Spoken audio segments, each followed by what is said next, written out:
Well, I got one of these Hyper M.2 X16 cards, version 2, and I was not able to get it to read more than one um, SSD, M.2.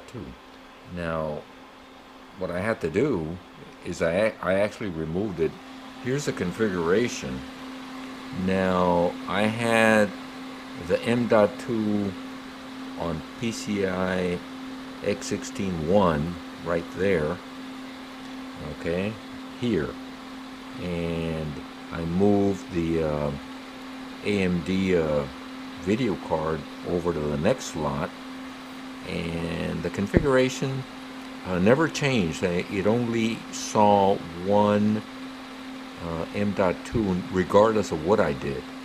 So I tried removing every single card and move the video back to the onboard Z390 Prime, and still it wouldn't recognize it.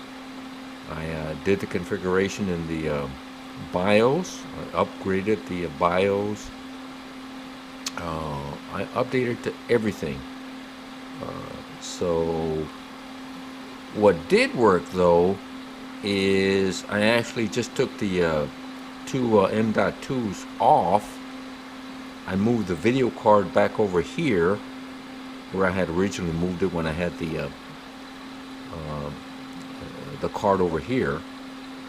So I just put one M.2 on the available slot there, and the other one on the other slot over here, and it was actually finally able to see both of them. Now I've already got RAID on this system, and I was trying to get the Windows to run on these cards using RAID 1. So what I'm going to do now is I'm going to get back into the Windows and use the RST GUI and configure those two as RAID. So here we are in the configuration. We go into advanced mode. You'll come over, the storage is here. Now here's the two cards. Now you can change them here, the RST control, but once you do that, you're going to lose some ports. So we don't want to do that. Now the other configuration here is for the I/O configuration, the onboard right here, and here is where you enable the card on PCIe X16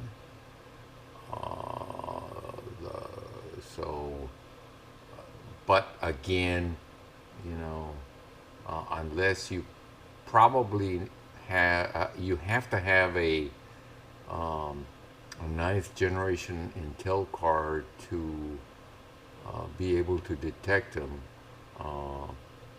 But if you don't have a 9th generation card, it's probably not going to pick them up. So those that leaves you with just the configuration as the plain old PCIe E. So that's what you got. You come back over here. Here's the card, and it's showing it right there as PCIe. Okay. So here's the other one. Okay. And again, if you want to use them, once you do this over here and switch them over to RST controlled, then you're going to lose some ports, some SATA ports,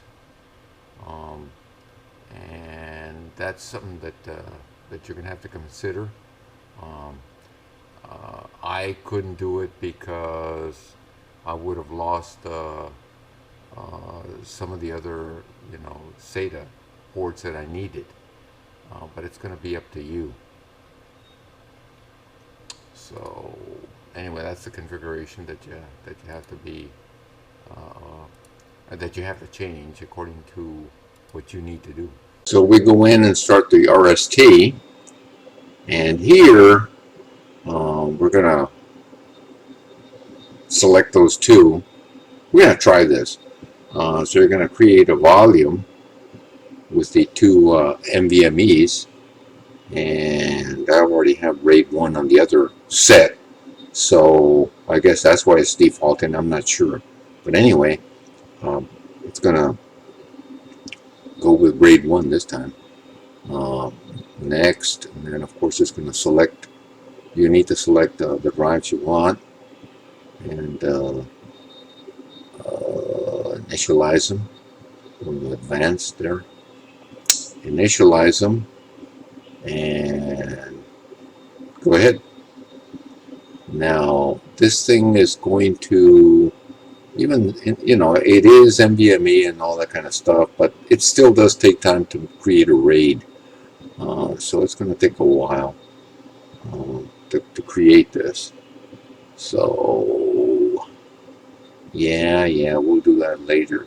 We'll rechange the volume name here and also in Windows. But now it's just a matter of waiting. It's, you can tell there it's only 3%. Just it'll take a while. So I guess we're just gonna have to wait. So it should come back pretty quickly. And let's see. There you go. So finally,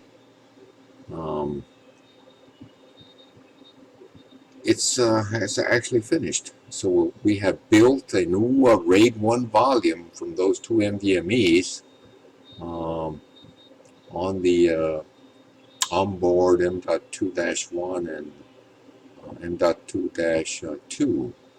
Now, one of the things that's going to happen here is these boards, because of the lanes, you're going to be losing some SATA ports. Now, you can bypass that by just not creating RAID and just using the NVMEs individually.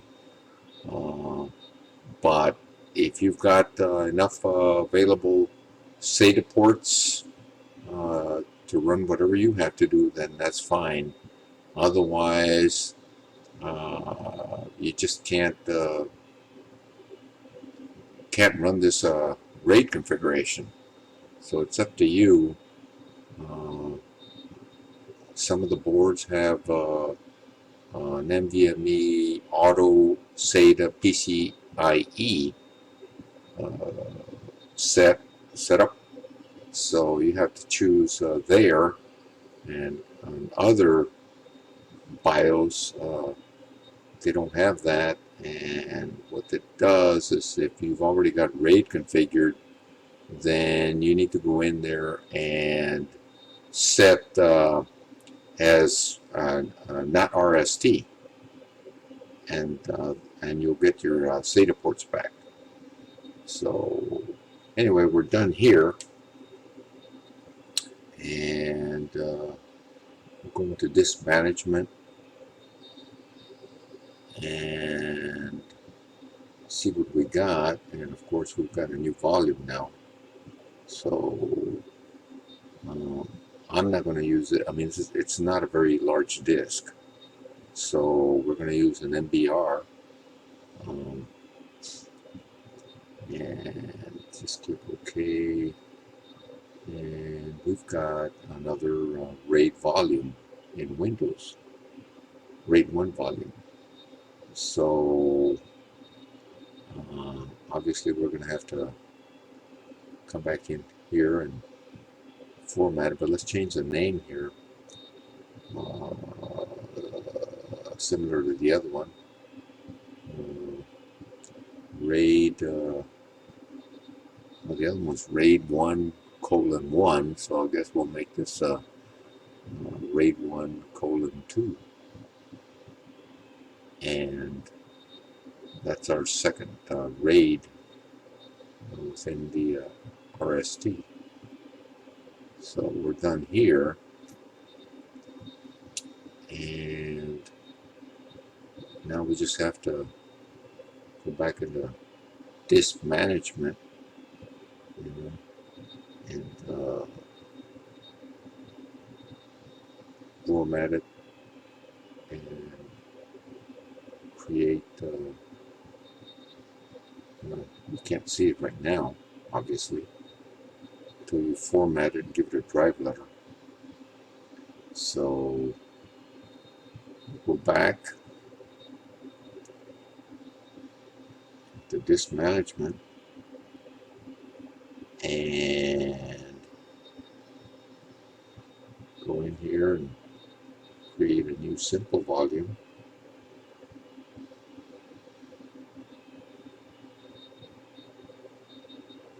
Again, this is just a test to see if this is going to be something worth doing. I don't know how stable it is. I don't know if these CPUs and motherboards actually can handle this kind of speed. Will Windows be able to handle it? Is it going to be one BSOD after another? I don't know. So anyway, if it does work, it's going to be fantastic because it's going to be super fast. And that's the way to go. Just get some bigger NVMEs and just redo the whole system. So we'll test it this way and see what happens. And there you go. That's all you got to do. So we'll see what happens. One of the things you're going to have to be careful with this configuration is if you make the NVMe SSDs SATA, you're going to lose some SATA ports. That's a given. It tells you you're going to lose some. So what you're going to have to do is make sure that in the BIOS, when you go and configure your RAID, you do not make the NVMEs, here are the two NVMEs, make sure that these two are not under RST control. I think different BIOSes that used to be where you have a PCIe NVMe configuration that would be auto, SATA, or PCIe, and you have to change it to PCIe from auto. Otherwise, it'll go to SATA and automatically make it RST controlled. But here they are, right here, the two NVMEs on the onboard slots, and this is a USB, and this here is a SATA port that would have been disabled if you made this an RST. So here's the, here's a DVD. So be careful about that configuration. Make sure that if you are going to use them as RST, then you will lose SATA ports, so maybe that's your choice. But if you want to use your SATA ports like I do on this particular CD-ROM or DVD, then I can't use these as RAID. So it's it's what the boards are right now. In the future it'll change, but that's what it is right now. So you can add more disk and really max it out here, max out the ports. See, so here are the two NVMEs right here, and M, a non-RAID, and here's a USB, and this is an external RAID, you know, with just connected to a SATA port, and these two here are DVDs. Okay, both of these are DVDs. So this is SATA, and then SATA, and obviously this is a SATA RAID, an Intel SATA RAID, and this is USB. So you just have to be careful with these boards. You know, some of them just I mean you're gonna lose some speed, but I mean this is the only way that you can get it to work. In the future, hopefully they'll improve.